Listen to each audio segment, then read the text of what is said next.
ओम शांति। बाबा good morning.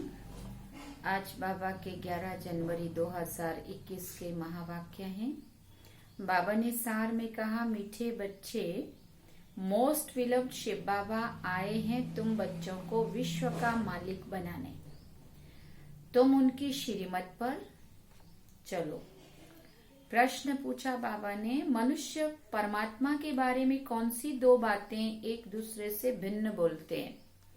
तो बाबा ने उत्तर में कहा, एक और कहते हैं परमात्मा अखंड ज्योति है और दूसरी ओर फिर कहते हैं वो तो नाम रूप से न्यारा है। ये दोनों बातें एक दूसरे से भिन्न हो जाती हैं। यथार्थ रूप से ना जानने के कारण ही पतित बनते जाते हैं। बाप जब आते हैं तो अपनी सही पहचान देते हैं। और गीत हम सब ने सुना, मरना तेरी गली में, जीना तेरी गली। ओम शांति। बच्चों ने गीत सुना, जब कोई मरते हैं तो बाप के पास जन्म लेंगे ना।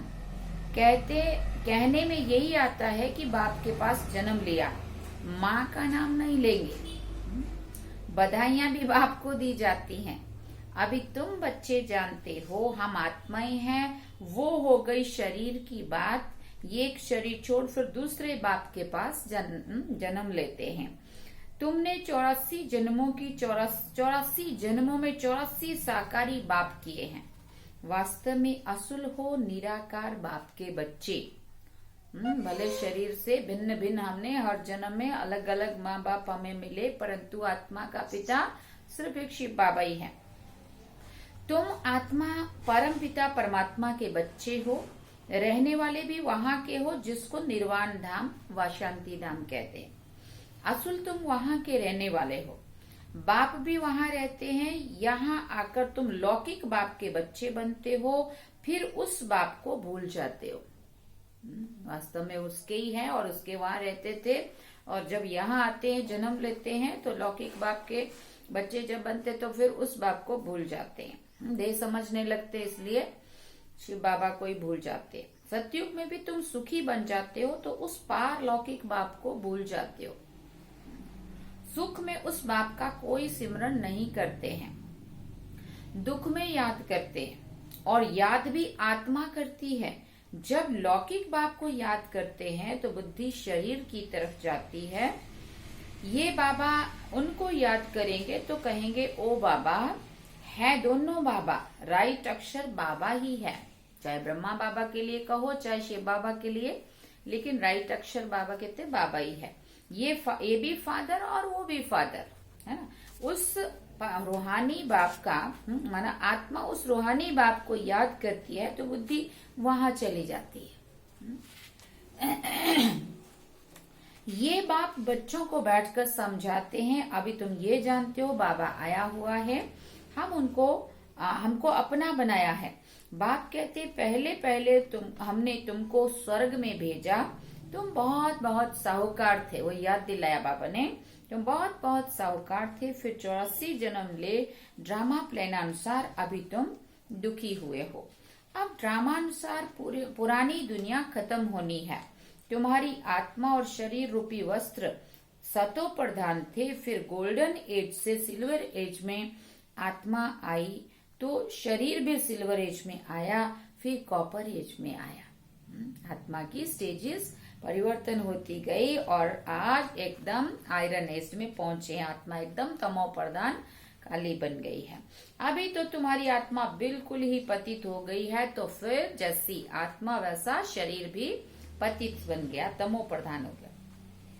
जैसे 14 कैरेट का सोना कोई पसंद नहीं करते हैं ना, तो काला पड़ जाता है। तुम भी अभी काले आयरन एज्ड बन गए हो। सुना?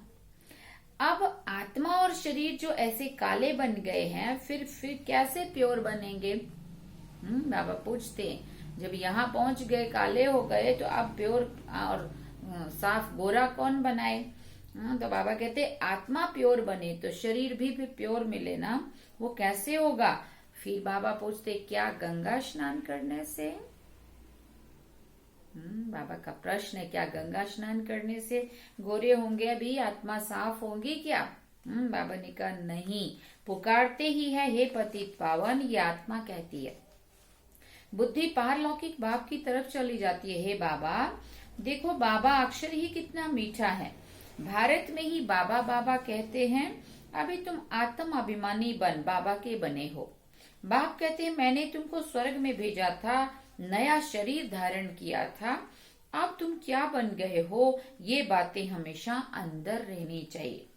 बाबा को ही याद करना चाहिए। याद भी करते हैं ना, हे बाबा हम आत्माएं पतित बन गई हैं, अब आप आकर पावन बनाओ। हे पतित पावन आओ, हमें आकर पावन बनाओ। तो ये आत्मा पुकारती है। ड्रामा में भी ये पार्ट है, तभी तो बुलाते हैं ना। ड्रामा प्लानानुसार आएंगे भी तब जब पुरानी दुनिया से नई बननी है, तो जरूर संगम पर ही आएंगे ना। तो तुम बच्चों को निश्चय है मोस्ट विलव्ड तुम बच्चों को निश्चय है कि विलव्ड मोस्ट बाबा है। कहते भी हैं स्वीट, स्वीटर और स्वीटेस्ट। सुना? अब स्वीट कौन है? बाबा पूछते हैं। लौकिक संबंध में पहले है फादर जो जन्म देते हैं, फिर है टीचर, वो अच्छा है, उससे पढ़कर मर्तबा पाते हो। फिर बाबा ने कहा knowledge is source of income कहा जाता है ना। ज्ञान है नॉलेज, योग है याद। तो बेहद का बाप जिसने तुमको स्वर्ग का मालिक बनाया था, उनको तुम अभी भूल गए हो। शिव बाबा कैसे आया किसी को भी पता नहीं है। चित्रों में भी क्लियर दिखाया है ब्रह्मा द्वारा स्थापना। शिव बाबा ब्रह्मा द्वारा स्थापना कौन कराते हैं? तो शिव बाबा कराते हैं। श्री कृष्ण कैसे राजयोग सिखाएंगे? श्री कृष्ण कैसे राजयोग सिखाएगा? राजयोग सिखलाते ही है सतयुग के लिए। तो जरूर संगम पर बाप ने ही सिखाया होगा ना। सतयुग की स्थापना करने वाला है बाबा। शिव बाबा इन द्वारा कराते हैं। करण करावन हार है ना। वो लोग त्रिमूर्ति ब्रह्मा कह देते हैं, ऊंच त्यूंच शिव है ना। बाकी त्रिमूर्ति शिव बाबा होता है। हाँ, बाबा ने कहा वो लोग फिर त्रिमूर्ति ब्रह्मा कह देते हैं। ये साकार है और वो निराकार है। सृष्टि भी यहाँ ही है। इस सृष्टि का ही चक्र है जो फिरता रहता है, रिपीट होता रहता है। सूक्ष्म वतन की सृष्टि का चक्र नहीं गाया जाता। सूक्ष्म वतन में कोई सृष्टि चक्र नहीं होता। बाबा ने कहा वर्ल्ड की हिस्ट्री ज्योग्राफी मनुष्यों की रिपीट होती है। सूक्ष्म वतन में कोई चक्कर आदि नहीं होता। गाते भी हैं वर्ल्ड की हिस्ट्री ज्योग्राफी रिपीट। तो वो यहाँ की बात है। सतयुग, त्रेता, द्वापर, कलयुग, वो गोल चक्कर यहाँ घूमता है। बाबा ने कहा वहां तुम जन्म मरण के चक्कर में वहां नहीं आते, बाकी यहाँ आते। बीच में जरूर संगम युग चाहिए ना। नहीं तो कलयुग को सतयुग कौन बनाएगा? नरकवासियों को स्वर्गवासी बनाने बाप संगम पर आते हैं। ये तो highest authority God fatherly government है। साथ में फिर बाबा ने कहा धर्मराज भी है। आत्मा कहती है मुझ निर्गुण हारे में कोई गुण नहीं। कोई भी देवता के मंदिर में जाएंगे तो उनके आगे ऐसे कहेंगे, कहना चाहिए बाप को। और हम कहते हैं जाके मंदिर में मूर्तियों के आगे कृपा करो, क्या मैं मूर्ख खल कामी, कृपा करो भरता, क्या क्या तो आरती गाते हैं। बाबा कहते देवताओं के आगे कहते हैं कि हम नीचे पापी हैं, और उनको कहते हैं कि आप सर्वगुण संपन्न हो। बाबा कहते उनको छोड़कर ब्रदर्स को के आगे आकर लगे हैं। मतलब वो तो देवी देवता तो भाई भाई हुए ना फिर अपने। तो इसलिए बाबा कहते कहना चाहिए शिव बाबा को, लेकिन कहते हैं उन मंदिर में देवताओं की मूर्तियों के आगे, है ना। तो बाबा कहते उनको छोड़कर देवताओं को आकर आगे लगे हैं। ये देवताएं ब्रदर्स ठहरे ना। ब्रदर्स से तो कुछ भी मिलना नहीं है। भाइयों की पूजा करते करते नीचे गिरते आए हैं। अब तुम बच्चे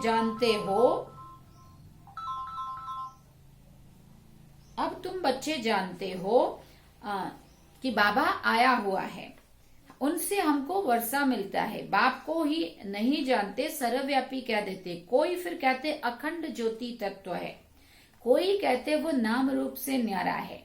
जब अखंड ज्योति स्वरूप है तो फिर नाम रूप से न्यारा कैसे कहते हो? बाप को ना जानने के कारण ही पतित बन पड़े हैं। तमो प्रधान भी फिर बाबा कहते बनना ही है। फिर जब बाप आते हैं तब आकर सभी को सतो प्रधान बनाते हैं। आत्माएं निराकारी दुनिया में सब बाप के साथ रहती हैं, फिर यहाँ सतो रजो तमो में आकर पार्ट बजाती हैं।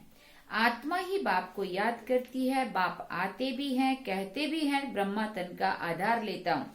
ये है भाग्यशाली रथ, बिगर आत्मा रथ थोड़ी होता है। अभी तुम बच्चों को समझाया है, यह है ज्ञान की वर्षा, नॉलेज है। इससे क्या होता है? फिर बाबा ने पूछा इससे क्या होता है? पतित दुनिया से पावन दुनिया बनती है। गंगा जमुना तो सतयुग में भी होते हैं। कहते हैं श्री कृष्ण जमुना के कंठे पर खेल पाल करते हैं। ऐसे तो कोई बातें है नहीं, वो तो सतयुग का प्रिंस है, बहुत अच्छी रीति से उनको संभाला जाता है। ऐसे थोड़ी कहीं पे भी जाता रहता होगा, क्योंकि वो फूल है। फूल है ना, तो फूल कितने अच्छे सुंदर होते हैं। फूल से सभी आकर खुशबू लेते हैं, कांटों से थोड़ी कोई खुशबू लेंगे। अभी तो ये है कांटों की दुनिया। कांटों के जंगल को बाप आकर गार्डन ऑफ फ्लावर बनाते हैं, इसलिए उनका नाम भी बबुलनाथ रख दिया है। कांटों को बैठ फूल बनाते इसलिए महिमा गाते हैं कांटों को फूल बनाने वाले बाबा। अब तुम बच्चों का बाप के साथ कितना लव होना चाहिए।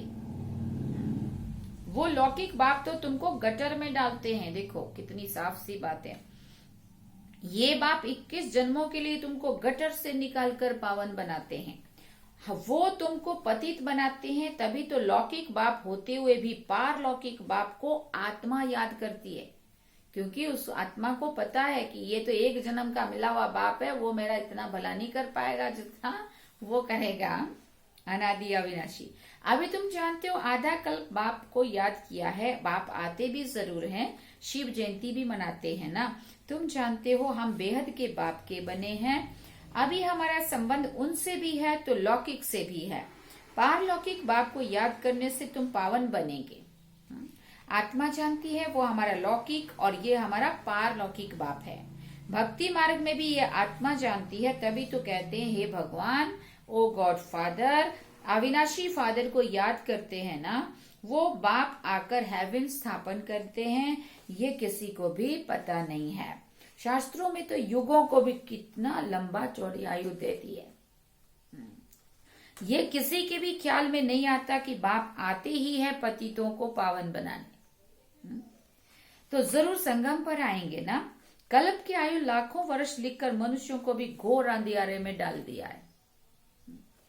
धक्के खाते रहते हैं बाप को पाने के लिए, क्या कुछ नहीं करते। देखो चारों तरफ लगाए फेरे और फिर भी हरदम दूर रहे। कहाँ कहाँ मंदिर में, जंगल में, साधुओं के पास और कहाँ कहाँ जाके क्या क्या कर रहे होते हैं। बाबा कहते धक्के खाते रहते बाप को पाने के लिए। वो सोचते यहाँ मिलेगा, यहाँ जाओ, यहाँ मिलेगा, लेकिन वो कहीं से भी अंदर आत्मा को सेटिस्फेक्शन नहीं होता है अंदर से, जब तक वो सीधा परमात्मा पिता से नहीं मिल लेते। तो बाबा कहते धक्के खाते रहते बाप को पाने के लिए। कहते हैं जो बहुत भक्ति करते हैं ना तो भगवान मिलता है। सबसे जास्ती भक्ति करने वाले को जरूर पहले मिलना चाहिए। बाप ने हिसाब भी बताया है, सबसे पहले भक्ति तुम करते हो तो तुमको ही पहले भगवान द्वारा ज्ञान मिलना चाहिए, जो फिर तुम ही नई दुनिया में राज्य करो। बेहद के बाप का बेहद के का बाप तुम बच्चों को ज्ञान दे रहे हैं, इसमें कोई तकलीफ की बात नहीं है।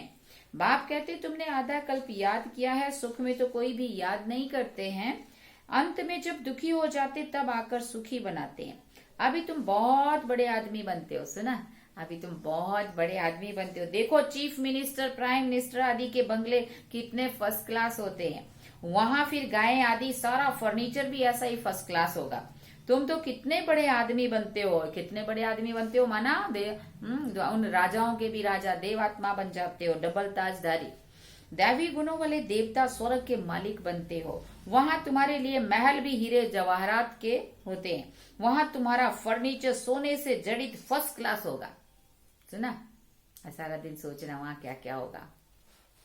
यहाँ तो झूले आदि भी सब बैगरी है, वो भी इतने अच्छे कहाँ होते हैं। वहां तो फर्स्ट क्लास हीरे जवाहरातों की सब चीजें होंगी। यह है रुद्र ज्ञान यज्ञ। शिव को रुद्र भी कहते हैं। जब भक्ति पूरी होती है तो फिर भगवान रुद्र यज्ञ रचते हैं। सतयुग में यज्ञ अथवा भक्ति की बात नहीं है। इस समय बाप ये अविनाशी रुद्र यज्ञ रचते हैं जिसका फिर बाद में गायन चलता है। भक्ति सदैव तो नहीं चलती रहेगी ना। भक्ति और ज्ञान, भक्ति है रात, ज्ञान है दिन। बाप आकर दिन बनाते हैं तो बच्चों का बाप के साथ कितना लव होना चाहिए। बाबा हमको विश्व का मालिक बनाते हैं। मोस्ट विलव्ड बाबा है, उनसे जास्ती प्यारी कोई भी वस्तु हो ना सके। आधा कल्प से याद करते आए हो बाबा आकर हमारे दुख हरो। बाप आए हैं, समझाते हैं तुमको अपने गृहस्थ व्यवहार में तो रहना ही है। यहाँ बाबा के पास कहाँ तक बैठेंगे। बाप के साथ तो परम धाम में ही रह सकते हैं, यहाँ इतने सब बच्चे तो नहीं रह सकते। टीचर सवाल कैसे पूछेंगे, लाउड स्पीकर पर रिस्पॉन्ड कैसे देंगे, दे सकेंगे। इसलिए थोड़े थोड़े स्टूडेंट्स को पढ़ाते हैं। कॉलेज तो बहुत होते हैं, फिर सबके इम्तिहान होते हैं, लिस्ट निकलती है।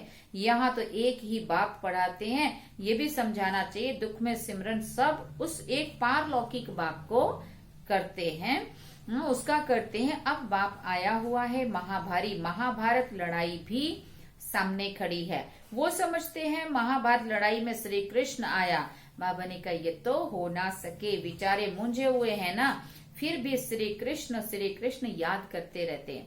अब मोस्ट बिलव्ड शिव बाबा भी है तो कृष्ण भी है, परंतु वो है निराकार और वो है साकार। निराकार बाप सब आत्माओं का बाप है तो दोनों मोस्ट बिलव्ड। श्री कृष्ण भी विश्व का मालिक है ना। अभी तुम जज कर सकते हो जास्ती प्यारा कौन। शिव बाबा ही तो ऐसा लाइक बनाते हैं ना।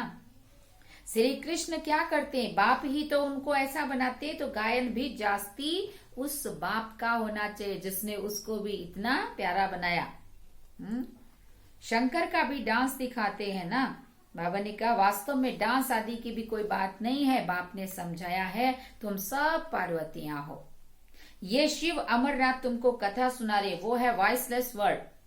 विकार की बात नहीं है। बाप विकारी दुनिया थोड़ी रचेंगे, विकार में ही दुख है। मनुष्य हठ योग आदि बहुत सीखते हैं, गुफाओं में जाकर बैठते हैं, आग से भी चले जाते हैं, आग के ऊपर से भी चलते हैं। सिद्धि रिद्धि भी बहुत है, जादूगरी से बहुत चीजों को निकालते हैं। भगवान को भी जादूगर, रत्नागर, सौदागर कहते हैं, तो जरूर चैतन्य हो गए ना। कहते भी है मैं आता हूँ जादूगर हूँ ना। मनुष्य को देवता बैगर से प्रिंस बनाते हैं, जादू ही है ना, कितना बड़ा परिवर्तन लाते हैं। लेकिन अच्छा वाला जादू, जिसमें सबका भला हो, कल्याण हो। ऐसा जादू कभी देखा?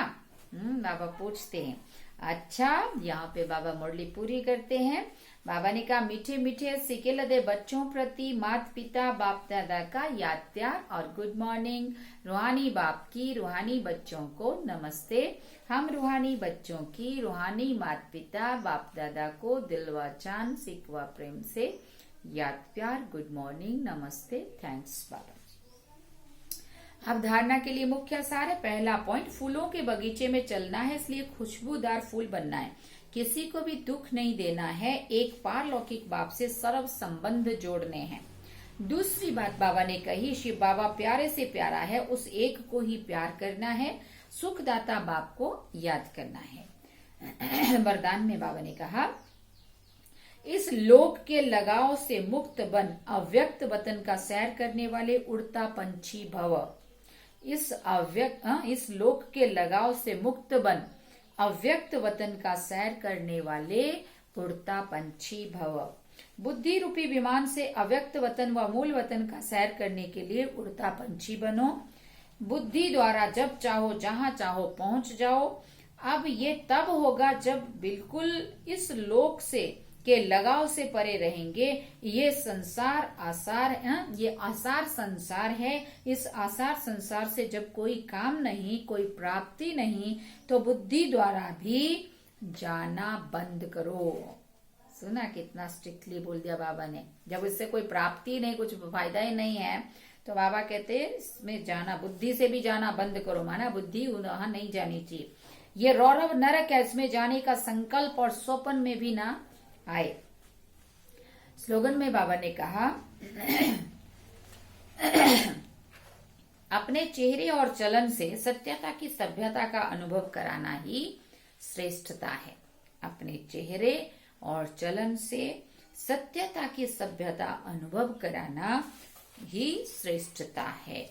अच्छा, ओम शांति। ये थे बाबा के आज के महावाक्य।